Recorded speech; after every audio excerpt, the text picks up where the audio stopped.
Recently, the Prime Minister issued a very stark national warning during his Mon Ki Baat address, alerting the country to a deeply terrifying new wave of cybercrime. Welcome to this investigative explainer. Today we're opening the Dossier on a crime that requires no physical contact, no broken locks, and absolutely no actual police officers. Yet it has the power to completely destroy lives. We're looking at the very real, very terrifying reality of the digital arrest. I mean, just imagine being confined to your own home, watched through your own devices, fully convinced you're in the custody of the law. It's an invisible prison. It's a masterclass in psychological terror, and it's happening right now. So let's unpack how this actually happens, who's behind it, and most importantly, how you can protect yourself.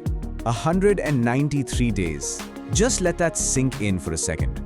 That is exactly how long a 57-year-old senior tech professional in Bengaluru spent under constant digital surveillance. For over 6 months, a highly educated, financially secure woman was essentially isolated in her own apartment, ordered to keep her Skype camera on day and night. They even monitored her when she had to be hospitalized. By the time this absolute ordeal ended, she had liquidated her savings, broken her fixed deposits across 187 different transactions, and lost a staggering 32 crore rupees. You see, the illusion these criminals create is so incredibly powerful. It totally bypasses logic and strikes right at our deepest fears. We saw this exact same thing in the chilling Noida incident, where a retired military officer was basically held hostage for days through a video call, manipulated into believing he was implicated in a massive money laundering operation. He lost his entire life savings. And look, he is far from alone. Consider a 73-year-old retired engineer in Delhi who transferred 10.3 crore rupees just to protect his kids from fake drug charges. Or Naresh Malhotra, a retired banker who spent his entire life in finance, held digital hostage for a month and losing 23 crore rupees. The crucial takeaway here? These victims are not foolish, not at all. They are highly educated professionals paralyzed by perfectly engineered fear. But the cost of this crime isn't always measured in crores. Sometimes the toll is devastatingly human. In a quiet village in Vadodara, a 65-year-old farmer named Atulbai Patates tragically ended his own life. Initially, authorities thought it was a simple suicide, but then investigators checked his phone. They found he had been cornered and relentlessly threatened behind closed doors over a 40,000 rupee fraud claim. He was pushed to the absolute brink, seeing no way out. This proves, without a doubt, that digital arrests aren't just financial frauds. They are literal instruments of severe psychological torture. So what exactly is happening here? Well, the Niti Aayog defines a digital arrest as a scam explicitly designed to extort money using fear, deceit, and intimidation. Scammers impersonate law enforcement officials. We're talking the CBI, Customs, the Enforcement Directorate, using threats of arrest, frozen accounts, or passport cancellations to coerce their victims into paying a fake security deposit. It relies entirely on social engineering. It's an exploitation of human psychology, not a hack of your computer system. To really understand how smart, highly capable people fall into this trap, we need to dissect the exact methodology these scammers use. Let's open up the scammer's playbook. The trap always begins fast. You get a call, usually an automated voice or someone claiming to be from a courier company, saying a parcel with your name on it was intercepted, packed with illegal drugs or passports. Immediately, boom, you're transferred to a sharp, authoritative voice claiming to be a CBI agent. Then the trap slows down and the psychological vice really tightens. You're ordered to download Skype, turn on your camera, and stay on screen. You're strictly forbidden from talking to your family. Finally, once you're isolated and terrified, they demand a security deposit to clear your name. Once that money is sent, the screens go dark and they vanish. And the sheer scale of their illusion is terrifying. They unleash an entire arsenal of deceit to back up their claims. They don't just talk, they provide proof. They send forged arrest warrants, incredibly accurate fake Supreme Court judgments, and documents bearing official letterheads and seals. They even spoof official phone numbers, so when you look at your caller ID, it actually reads like a legitimate government department. They fabricate these elaborate backstories linking you to money laundering or even terror financing. It's total sensory overload, perfectly designed to just shut down your critical thinking. Now, we need to zoom out from these individual, agonizing tragedies to the macro level, because what started as an isolated scam has exploded into an absolute national emergency. Just how fast is this spreading? The Ministry of Home Affairs data paints a pretty chilling picture. In 2022, there were roughly 39,000 reported incidents.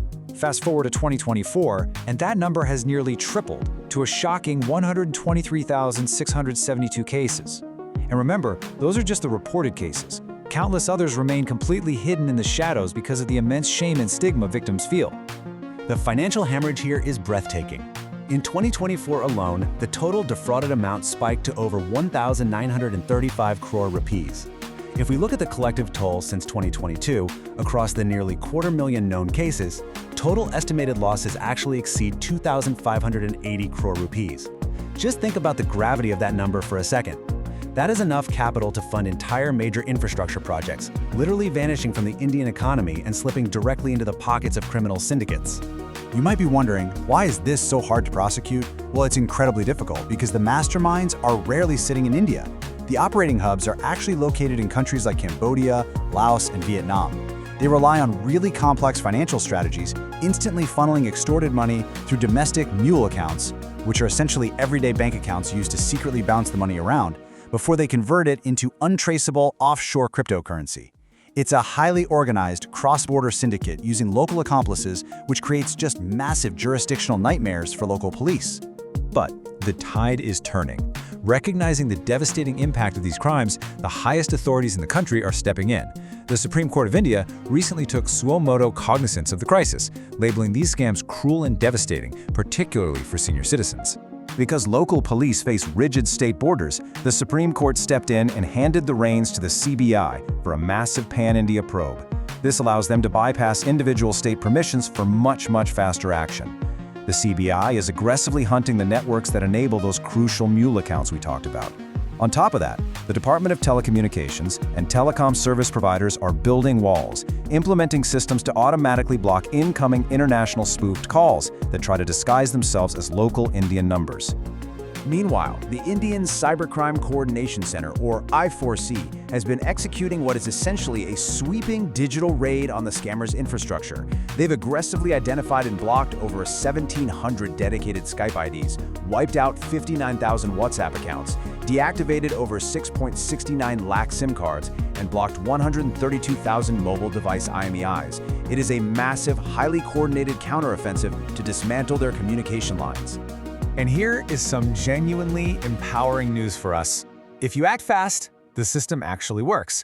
The Citizen Financial Cyber Fraud Reporting System has successfully saved a staggering 3,431 crore rupees by freezing funds before the fraudsters can siphon them offshore. The key to this success is a single vital number: 1930. I highly recommend you remember this number or write it down right now. 1930 is the toll-free lifeline to freeze fraudulent transactions. But look, technology and law enforcement alone cannot win this war. We have to pivot to the social angle. The 90 AOG emphasizes a really critical vulnerability: our own society's reaction to these crimes. Victim blaming and the resulting stigma are the absolute greatest weapons these criminals have. It forces traumatized victims into silence, leading to underreporting, which in turn allows these syndicates to operate super comfortably in the shadows. So, here is your armor. Rule number 1, never panic and never ever isolate yourself.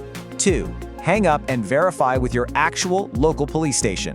3, call 1930 immediately if you even suspect fraud. 4, report the incident on cybercrime.gov.in. And 5, the absolute golden rule.